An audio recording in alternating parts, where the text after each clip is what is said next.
I had the privilege to spend a full day in my own archives here at the University of Maryland. It's quite interesting. On one level, you see your life sort of boxed up, and another level, you know that no matter what you open,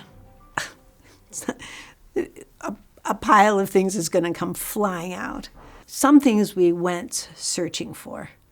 And maybe I'll just take a little side bit here that in doing a piece about Charles Darwin, I was interested after studying about him that he said, this is my paraphrasing, but he said he liked to observe with and without reason, meaning he went after something for years, as we know, but also he might just be in an openness and whatever came in. That's what this is. It's on stationery from our 20th anniversary year. It's dated February 9th, 1998. It's to Lois A. Brown, Assistant Professor, Cornell University, Department of English, Rockefeller Hall, Ithaca, New York. Dear Lois, what fun to meet you on the plane. I'm sure your talk went wonderfully. I'm enclosing just a little bit about the dance exchange. We are about to rewrite all of these materials to reflect what we have become, but this will give you a flavor. I mentioned to my sister-in-law that you might be coming to the area. She would be delighted to welcome and meet you. So let me know what happens. I hope our paths cross again. Sincerely, Liz. And then written, Liz Lerman. It's just a little note. The thing is that I had a long series of residencies at Wesleyan University where I began making Ferocious Beauty Genome, and which was eventually premiered there, and then developed really the important stages of the art-science connections I was to make throughout the 21st century.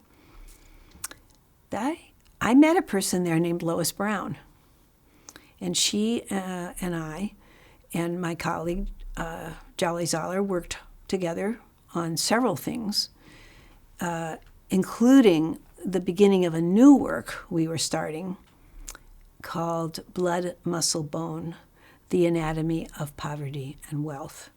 When I moved to Arizona, I went to a meeting. Jeff Chang was a guest talking about race. Big room, big circle of people. A woman named Lois Brown gets up, comes over to me and says, Liz. Neither of us knew we had ended up in Arizona, but neither of us remember that we met on an airplane. Lois is one of my dearest friends. I am a fellow in her Center for the Study of Race and Democracy. We are doing all kinds of things together. We date the beginning of our relationship to Wesleyan University much later than this. So to come across this in the archives on a random day in a random box and understand that somebody that I know and care for so deeply and I met way long time before we thought we did. So I called her to say, Lois, look what I found. She said on the phone, I'm getting goosebumps and I'm going to cry, which is exactly what happened to me yesterday when I found the letter.